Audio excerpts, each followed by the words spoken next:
pero ahí se está comenzando a grabar, ya está grabándose. Ahora sí empezamos, ¿sale? Sí, no. Están los proyectos de intervención por área. ¿Sí? No. Sí, dígame. No. Sí. ¿Me lo puedes mandar también a mí para redactarlo mejor? Claro que sí, Betty, para ayudarle con su relatoría, ¿ok? Gracias. Los proyectos de nada, Betty. Miren, están los proyectos de intervención por área. Ajá. Y aquí está la orientación, asesoría y acompañamiento a los docentes de las escuelas asesoradas. Nuestra, por decirlo así, nuestra intervención es orientación, asesoría, y el acompañamiento no va a ser físico, pero sí a través de WhatsApp, a través de llamadas, videoconferencias, plataformas, etcétera, etcétera, por entornos virtuales. Quiero minimizar esta cosita, la voy a poner para acá, para que no estorbe tanto. Ok, aquí nosotros brindamos a algunos docentes la orientación, asesoría y acompañamiento. No es con todos los docentes de la escuela. Hay 3 criterios juntos que tenemos que tomar en cuenta los 3 para poder determinar esa orientación, asesoría y acompañamiento. Primer criterio, solamente a los docentes que atienden alumnos que presentan alguna condición personal de trastorno, discapacidad, aptitud sobresaliente y dificultad severa de aprendizaje, conducta, comunicación. Además de ese primer criterio, esos alumnos se están enfrentando a barreras para el aprendizaje y la participación. O sea, tienen la condición personal, se están enfrentando a las barreras y además el docente y la escuela en su conjunto no han podido prevenir, eliminar o minimizar las barreras para el aprendizaje y la participación a través de ajustes. Esos son los 3 criterios para considerar la orientación, asesoría y acompañamiento. Y obviamente considerar a los alumnos de seguimiento, porque esos alumnos obviamente van a requerir una evaluación psicopedagógica. Ok, vamos a darle a la que sigue. Si hay dudas, ahorita apúntenlas y ya las vamos, a lo mejor se van a ir resolviendo sus dudas conforme se desarrolle la presentación, pero apúntenlas para el final. ¿Cuál es el papel del docente? Recuperamos el concepto de la norma de control escolar. Hay una partecita que viene ahí, que se le subrayé con amarillo, que dice, aquellos alumnos que por su condición, la condición la seguimos tomando en cuenta, enfrentan barreras para aprender y participar, pero apoyo técnico pedagógico está conformado por maestro de apoyo, maestro de comunicación, psicólogo y o trabajador social. Es el equipo de USAER. Su función es orientar y apoyar a docentes y directivos para las especificaciones vienen aquí en un esquema que les hice. Orientar y apoyar a docentes y directivos para que ellos logren identificar de manera oportuna a aquellos alumnos que por su condición enfrentan barreras para aprender y participar, evaluar el desempeño de estos alumnos y proveer los apoyos que requieren. ¿Quién evalúa a los niños? El maestro de grupo. Por eso nosotros, como en el caso de la maestra Luli de preescolar, que hacían la indicación, apóyense en la maestra de grupo para esa evaluación diagnóstica y tiene mucho sentido, tiene mucha lógica. Nosotros la podemos orientar a ella para que aplique con los papás ciertas dinámicas y podamos obtener ciertos aspectos, ¿verdad?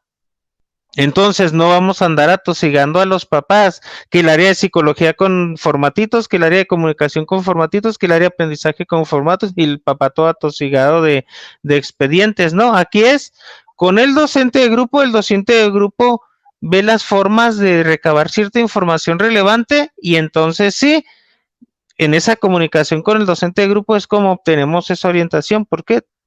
Porque aquí dice, evaluar el desempeño, identificar y proveer los apoyos que requieran, así como evaluar e implementar acciones que se determinen en plan de intervención. También desarrollan acciones de formación y actualización con el fin de contribuir a que la escuela tenga capacidad de dar respuesta a la diversidad de sus estudiantes.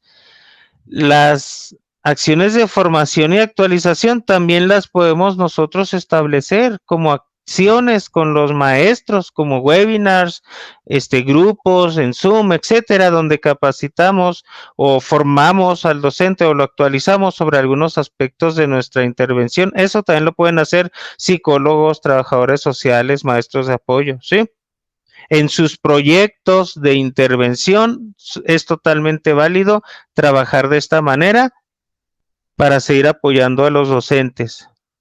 Entonces, vemos aquí que el maestro de USAER apoya ya sea al docente de grupo, ya sea un director, a un subdirector, al subdirector académico, por ejemplo, en el caso de secundaria, al maestro enlace, al coordinador académico, al tutor de grupo, al equipo SEC, o no sé cómo se llamen, pero siempre hay un maestro enlace en el de la secundaria con el que colaboran.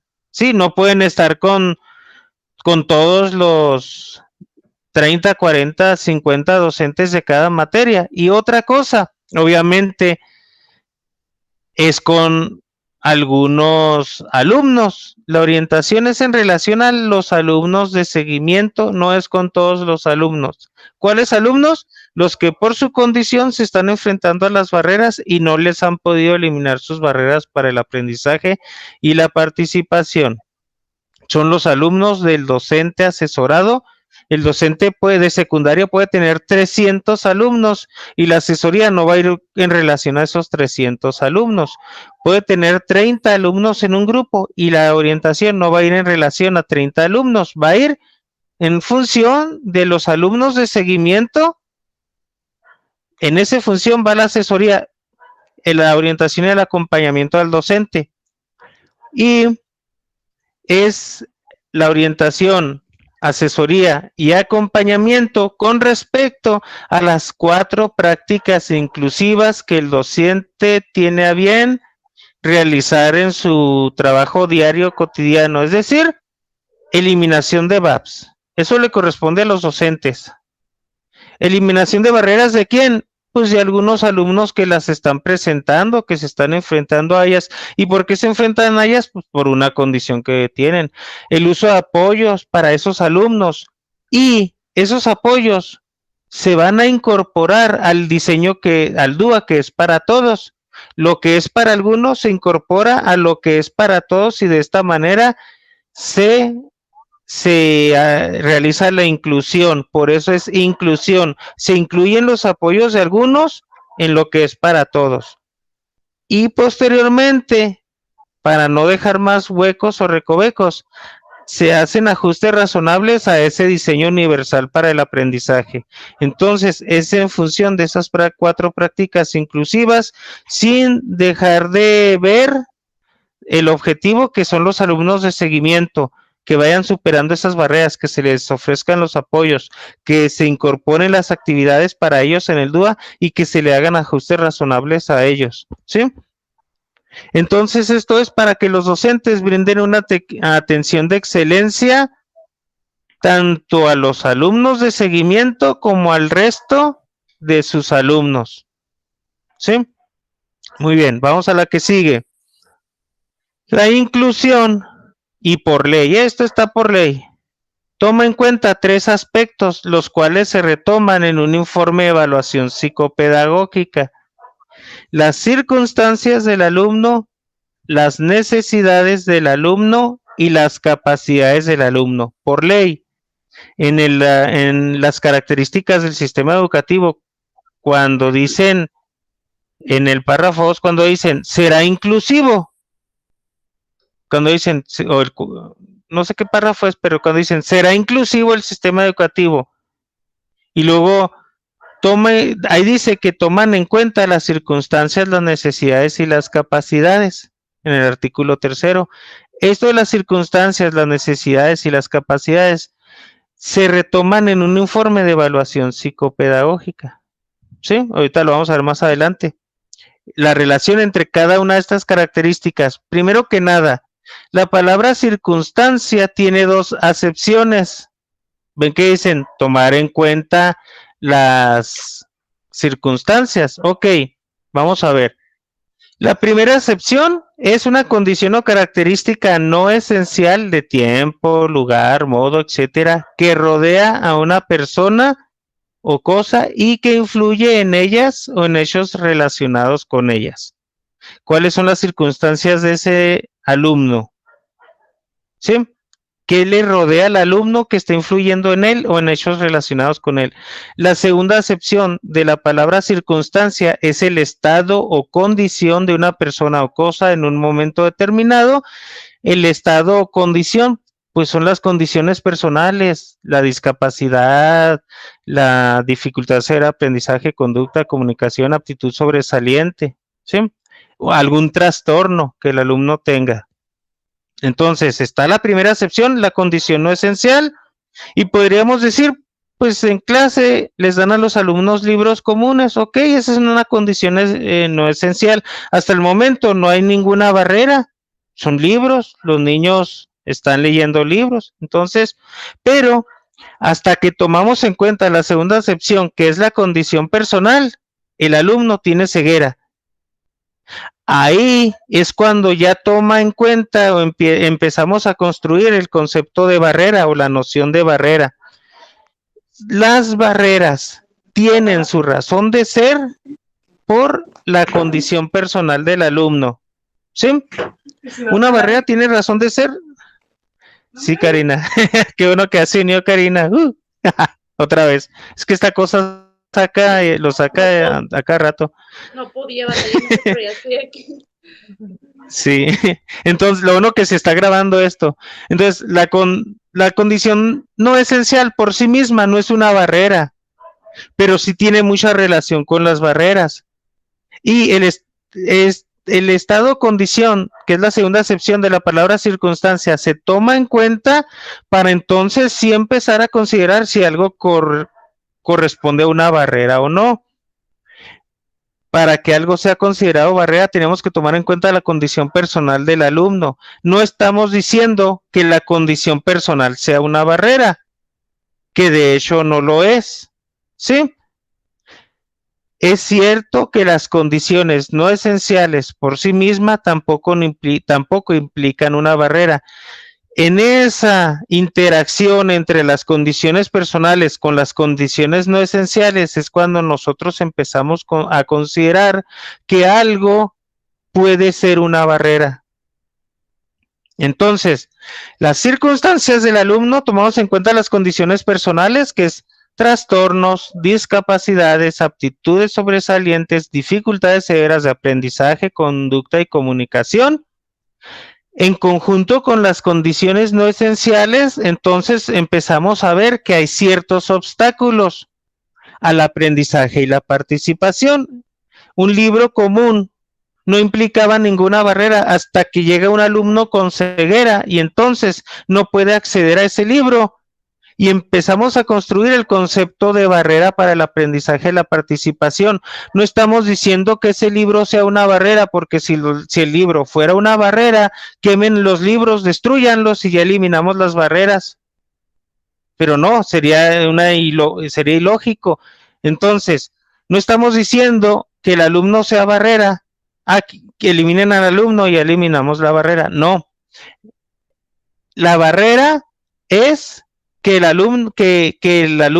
libro no está en braille, por ejemplo. Entonces empezamos a ver que hay un obstáculo al aprendizaje y la participación, y para comprender más todo esto de barreras, empezamos a clasificar a partir de factores, actitudes, conocimientos, ideologías, acceso, currículo, metodología didáctica, organización, normatividad y comunicación. Las barreras de comunicación no son discapacidades, no son trastornos, no son dificultades severas de comunicación.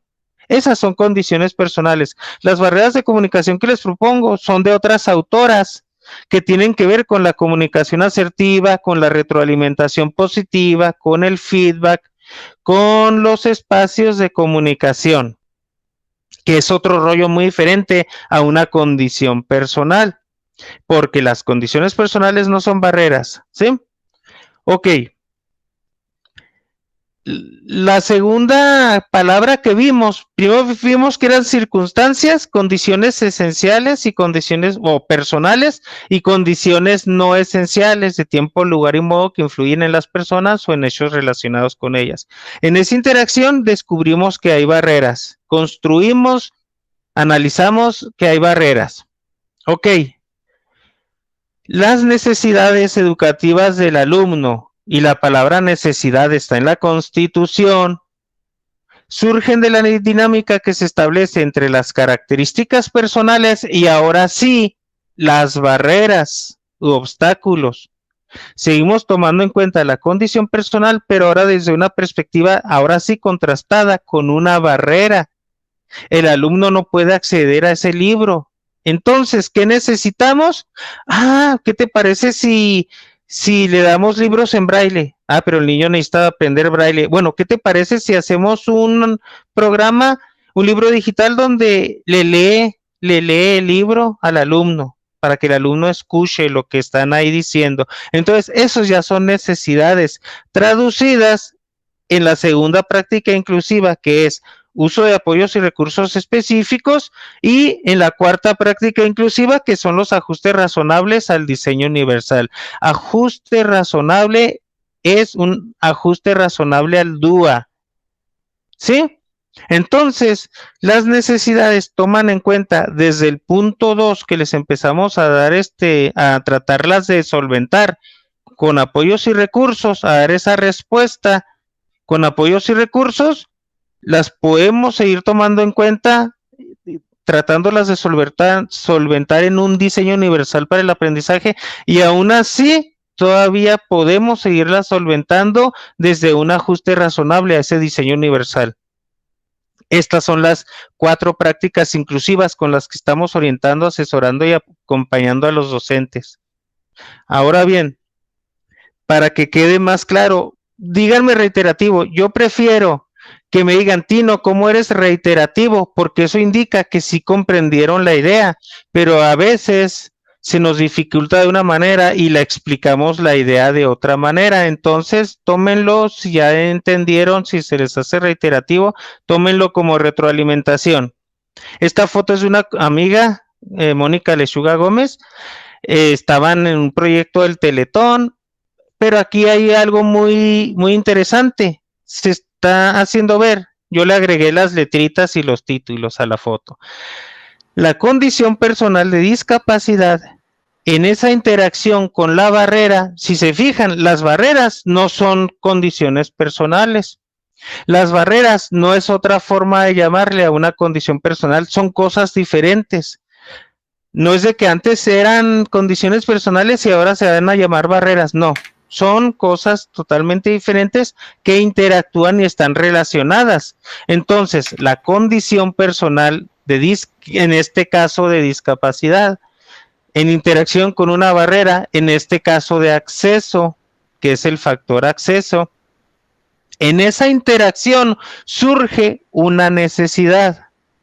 La necesidad no es barrera, la necesidad no es la condición personal. Cuando decíamos, ¿cuáles son las necesidades educativas del alumno? No nos referíamos a la condición personal ni a la barrera, nos referíamos al uso de apoyos y recursos o a los ajustes razonables. ¿Cuál era la necesidad del niño que no podía acceder al libro? Pues la enseñanza en braille, conversores de texto a voz, de texto a voz, ¿sí?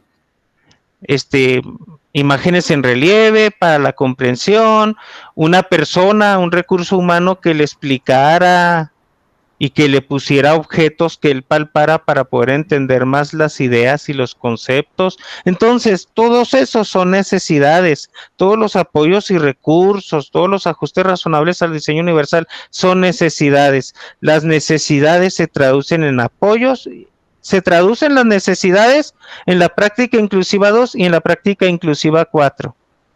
No es lo mismo una necesidad que una condición personal y que una barrera. Ok, Esto lo tienen que tener muy en claro los docentes que vamos a orientar, asesorar y acompañar para que no pierdan de vista el objetivo y la perspectiva de nuestra orientación, asesoría y acompañamiento. Para orientar, asesorar y acompañar necesitas conocer el contexto. Muchas veces se habla del contexto familiar y social del alumno, de la interacción en los contextos áulico y escolar en relación con actividades de aprendizaje, de la información sobre el contexto escolar del alumno relacionado con la adaptación y la socialización, la influencia del contexto en aspectos comunicativos lingüísticos, pero si tú confundieras el entorno con el contexto, dirías, los niños están en su casa, los profes en su casa, entonces solamente tenemos un contexto familiar y social, y no, ese es un error. Están confundiendo el entorno con el contexto.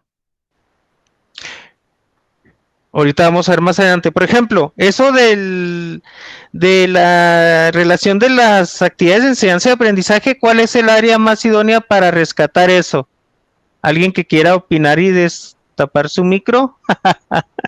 Que diga, esta es el área, esta área, ¿a quién corresponde? ¿La relación de qué, Tino, dijiste? En relación con actividades de enseñanza y aprendizaje, ¿a quién le corresponde? Maestro en el contexto áulico escolar, maestro al área de aprendizaje. ¿A qué área le correspondería la influencia del contexto en aspectos, al del contexto en aspectos comunicativos lingüísticos de USAER? Es el maestro de comunicación. Al maestro de comunicación. ¿El contexto social y familiar del alumno? Trabajo social. Trabajo social. El contexto es... Maestra de comunicación. Sí, el comunicación es el comunicativo lingüístico, el familiar y social. Psicología y puedes... Aquí es trabajo social y psicología, el contexto escolar relacionado con la adaptación y la socialización. Que obviamente psicología y trabajo están muy interrelacionadas por lo social, ¿sí? Pero sí hay ciertas líneas que dividen trabajo social y comunicación, por ejemplo, lo de los hábitos y las normas en casa, ahí sí correspondería más a trabajo social. Lo emocional, las emociones, todo eso corresponde al área de psicología, pero sí trabajan mucho de la mano y ellas sí pueden trabajar en conjunto y podría decirse que dentro de cierto respeto laboral pueden invadir áreas. Con el cierto respeto laboral, podrían invadir porque están entrelazadas sus áreas. Ok, pero decimos, Tino, están todos en su casita, ¿cómo va a ser eso del contexto áulico y escolar si todos están en su casita?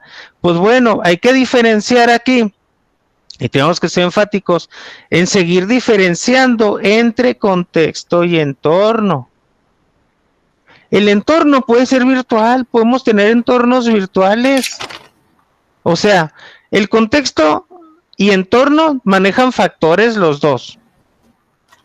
Los factores que son, por ejemplo, en la cultura, actitudes, conocimientos, ideologías, en la práctica, acceso, currículo, metodología didáctica, organización, en políticas, normatividad y el factor transversal, que no tiene nada que ver con no es transversal porque esté en todos los contextos o en todos los entornos, no, es transversal porque abarca todos los ámbitos de cultura, práctica y política, es la comunicación. Y es por eso que les digo que estoy tomando en cuenta a otras autoras que hablan de retroalimentación positiva, feedback, orientación, hablar en positivo, lo óptimo, que tienen que ver con efectos Pigmalión y todos esos rollos, ¿sí? Para mejorar. Entonces, bueno, aquí el contexto, los factores rodean a una situación, pero sirven esos factores para comprender una situación correctamente. Nada más. Cuando tú dices contexto es para comprender. Cuando hablas del entorno es para conocer la influencia de esos factores en el estado de desarrollo. Por eso las barreras tienen que ver tanto con entornos como con contextos.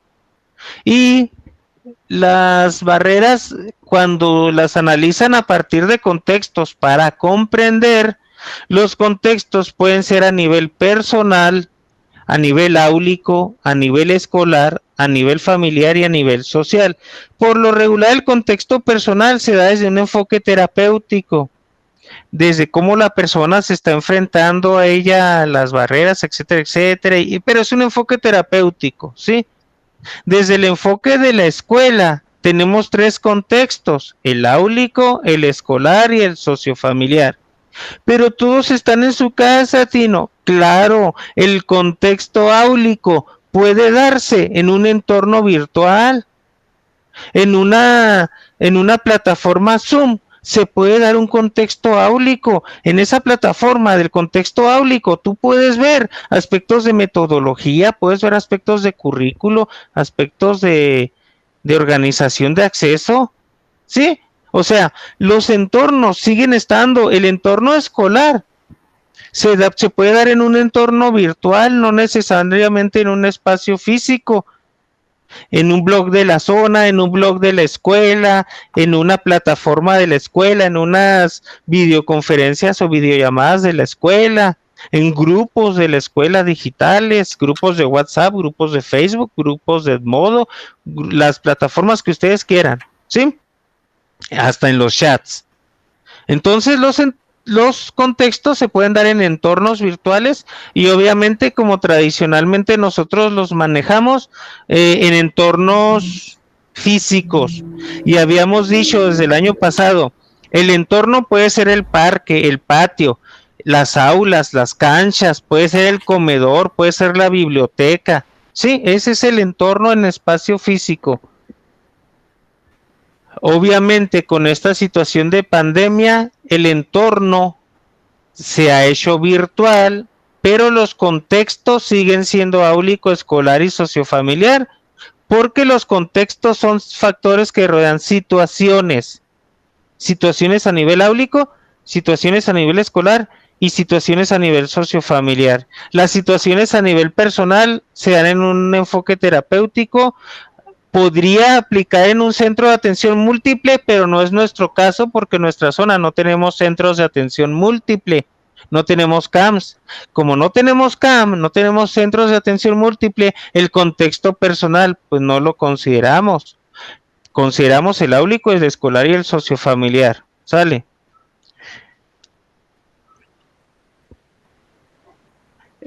Sobre la redacción de barreras.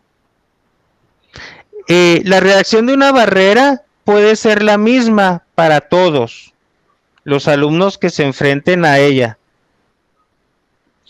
Si bien puede ser la misma redacción de la barrera, porque son varios los que se están enfrentando a ella, no todos los alumnos se enfrentan a las mismas barreras, por lo que cada uno va a requerir de un informe individual. Lo que para un alumno le implica una barrera, para otro alumno no le está implicando una barrera. El alumno que tenía discapacidad ceguera, lo que a él le implicaba barrera, a los demás alumnos no. Lo que al alumno con discapacidad auditiva le representa una barrera, no le va a representar lo mismo una barrera al alumno con discapacidad motriz. Entonces, por eso se toman en cuenta las condiciones personales y por eso no todos los alumnos se enfrentan a todas las barreras. Por ese motivo se requiere un informe individual de las barreras a las que cada uno de los alumnos de seguimiento que tienen esa condición personal se está enfrentando a esa barrera. Por eso las barreras se redactan aparte, por eso las propusimos en el formato que les propusimos a nivel zona, las barreras arribita y las estrategias por contextos abajo, pero no que hicieran una relación de contexto, barrera, contexto, barrera y en el mismo contexto de la barrera una acción, no. ¿Sí? Ahorita lo voy a ver más adelante. Entonces, actualmente se pide el informe de evaluación psicopedagógica. En ese informe de evaluación, si checan normas de control, les piden una redacción de barreras en donde se enfrenta el alumno las necesidades educativas, que ya vimos que no son lo mismo barreras que necesidades que condiciones personales, y los apoyos y recursos específicos. ¿Ok? Muy bien.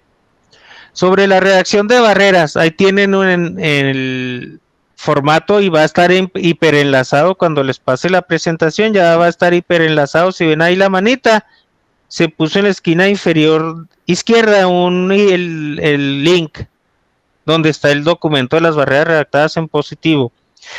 ¿Qué pretendí en el documento de barreras redactadas en positivo? Dar un acercamiento a las necesidades para despertar un poquito más sobre las necesidades, pero sí recalcar cuál es la barrera, pero obviamente se contrastan con la condición personal del alumno. Por eso ese documento es un anexo, no es un formato que vas a palomear, porque no, tienes que tomar en cuenta una condición personal y todo ese show. Esto es nomás un anexo que te ayuda en una redacción futura de barreras. Si encaja una de esas redacción de las propuestas en positivo con lo que es, pues no, la puedes copy-pastear libremente. Si no, pues ya tienes una estructura parecida a la que ahorita te voy a indicar.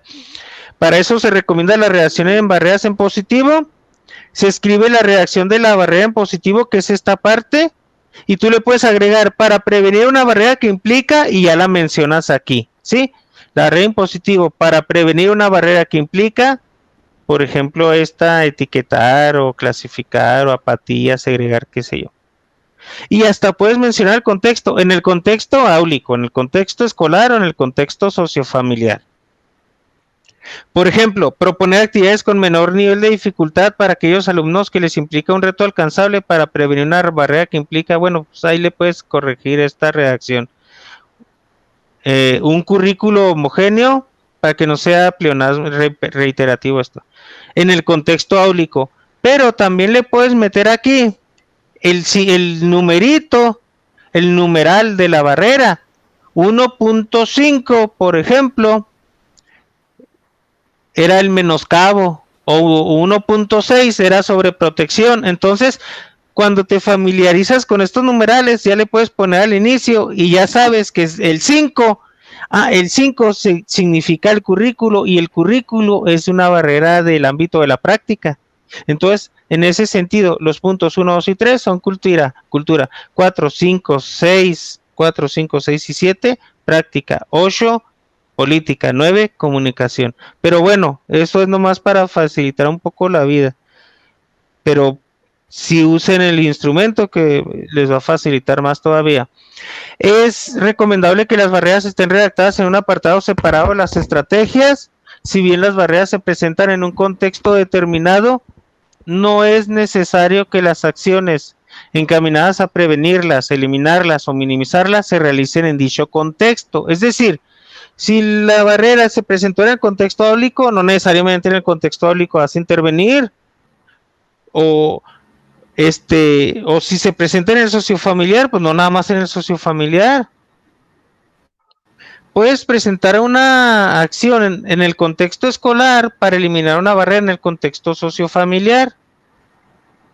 Un taller de padres, un webinar, una reunión Zoom donde invitamos a todos los padres de familia y lo que trabajo social y psicología darían en un salón y citaban a todos los papás de la escuela, pues los citan en el webinar en ese contexto escolar, porque son padres de familia, alumnos de varios grados, maestros de varios grados.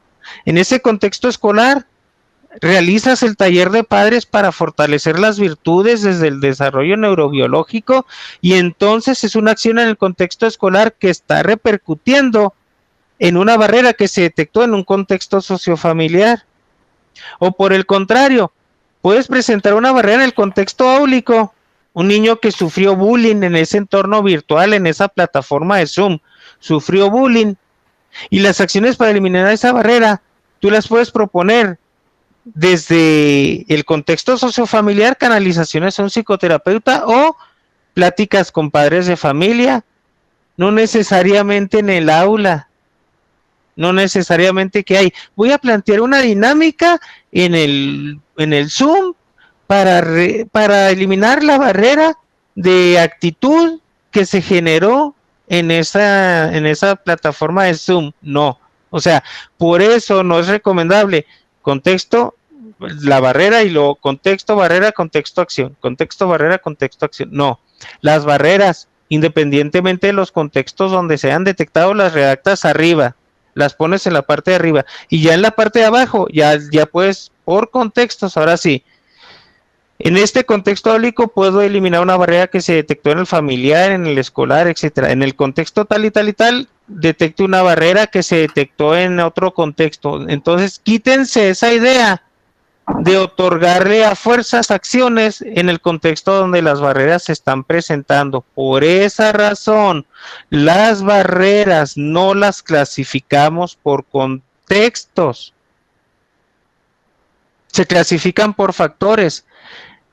Pero tú puedes determinar en qué contextos realizar acciones. Ahí sí, las acciones sí las puedes clasificar en los contextos áulico, escolar y sociofamiliar, pero las barreras no es necesario. Por eso es una redacción libre, en positivo, y el contexto no importa en dónde se presenta, ¿sí? Más en esta situación de pandemia. Vas a ver, se van a dar cuenta en qué contextos van a estar interviniendo más, entonces por eso no se metan en esos rollos, ¿sí? Otra cuestión, entonces aquí tenemos dos documentos, el de las barreras para el aprendizaje redactadas en positivo, clasificadas por factores y por ámbitos, y el de las particularidades de los alumnos, donde por áreas puedes, y este no es de que así como está el documento lo apliques, porque Tino dijo que el área de aprendizaje se enfoca en la creatividad y el de comunicación no puede, no, agarran el documento en conjunto, lo analizan y dicen, mira, esto, ¿qué te parece si yo te apoyo desde mi área con esto? Esto dice que es para trabajo social, pero desde psicología yo te apoyo. Yo desde el área de trabajo social te apoyo en algo de las habilidades sociales si quieres. Entonces ya pueden ellas en conjunto determinar las particularidades de los alumnos, porque las tenemos que tomar en cuenta, tanto las particularidades como las barreras, para poder determinar las necesidades y poder establecer acciones, que es el punto 2 de la segunda práctica inclusiva, apoyos y recursos, punto 3 el DUA y punto 4 el ajuste razonable, ese DUA. Muy bien. Un ejemplo de los aspectos a indagar, por ejemplo, ya lo habíamos mencionado, eran los hábitos de higiene, alimentación y escolares. Todo esto está relacionado con la neuroplasticidad positiva. Si la persona duerme sus horas, se alimenta sanamente, tiene hábitos de estudio, está organizado su tiempo y sus compromisos en agendas, le vamos a favorecer en mayor medida la neuroplasticidad positiva. Si la persona no tiene hábitos, no se alimenta bien, no le cuidan cuánto tiempo pasa en la tablet, en la pantalla, no le ponen compromisos, hábitos en la casa, come a la hora que le pega su gana y donde le pega su gana, no le vamos a estar favoreciendo una neuroplasticidad positiva, va a ser una neuroplasticidad negativa y obviamente pues, no va a tener más problemas y dificultades en el aprendizaje.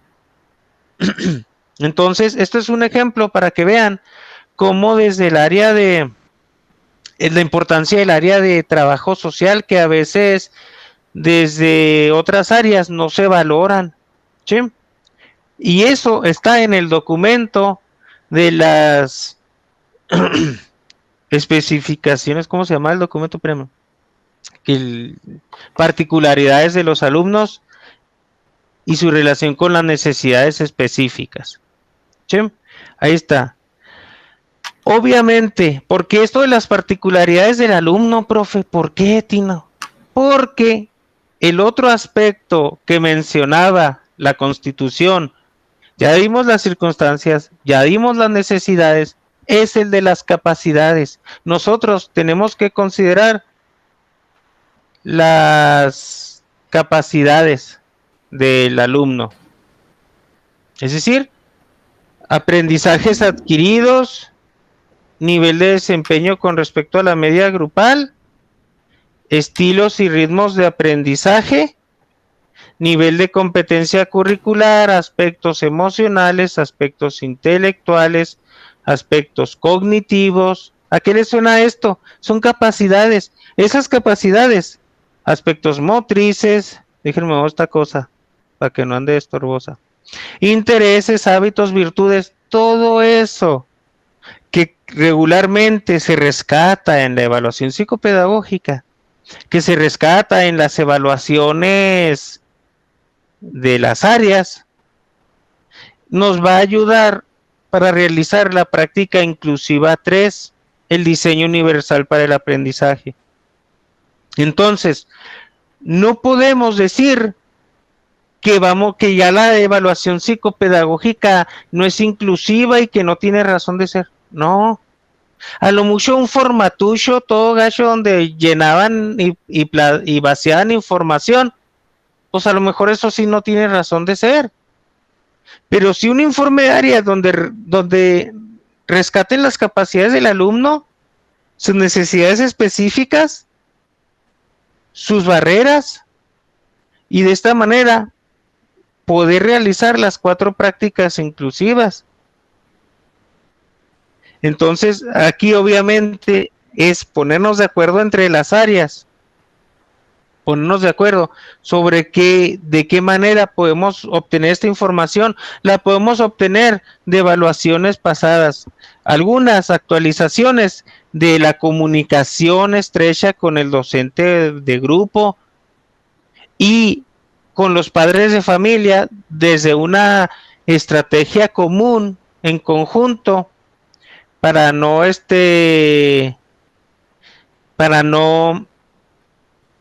desde una estrategia en conjunto para no atosigar a los papás con formatitis aguda y con muchos formatos y todo eso. No, que sea un profe el que le solicita y en conjunto con ese profe vamos recabando las informaciones. El diseño universal para el aprendizaje es para todos, con lo que es para algunos se complementa lo que es para todos.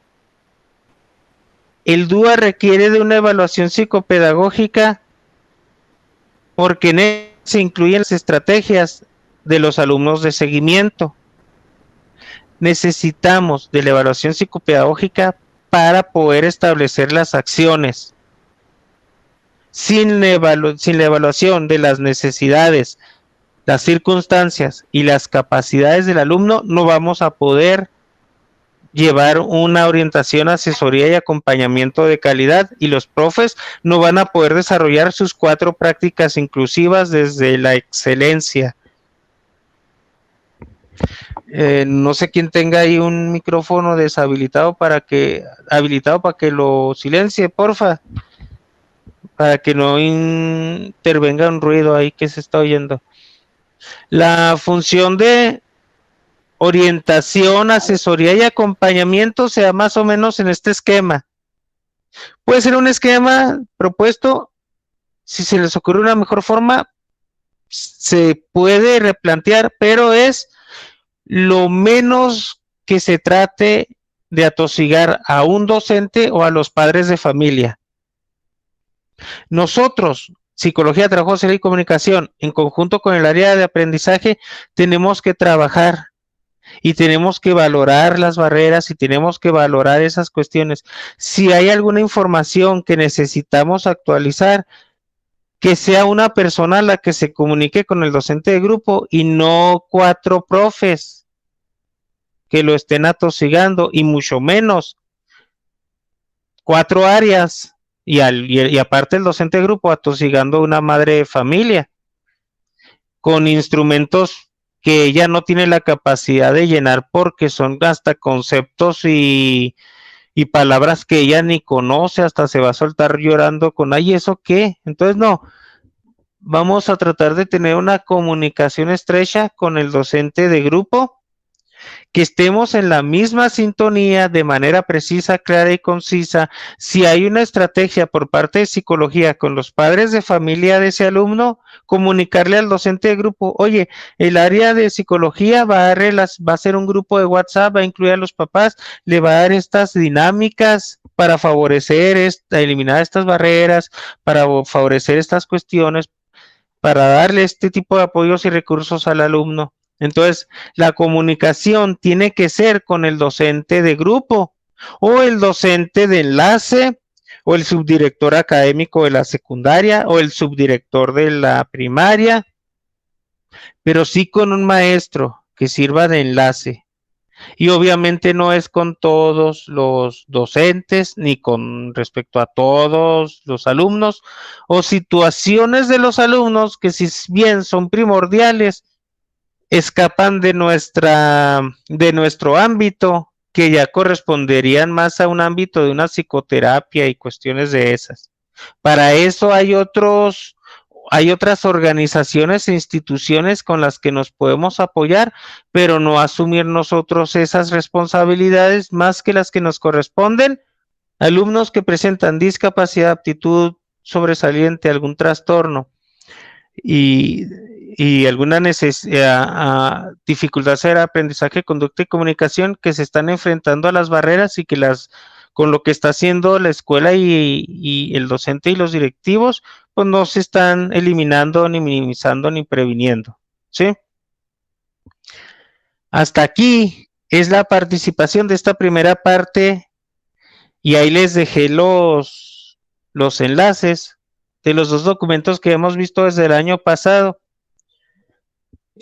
Ahora sí, pueden habilitar su micro para dar alguna opinión rápida o alguna pregunta, porque vamos a pasar a una breve embarradita de lo que es la semana intensiva que viene, pero en ese momento ya voy a dejar de grabar.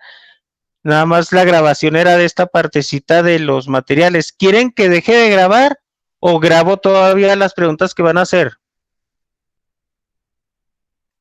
Opinen porque no se está oyendo a nadie.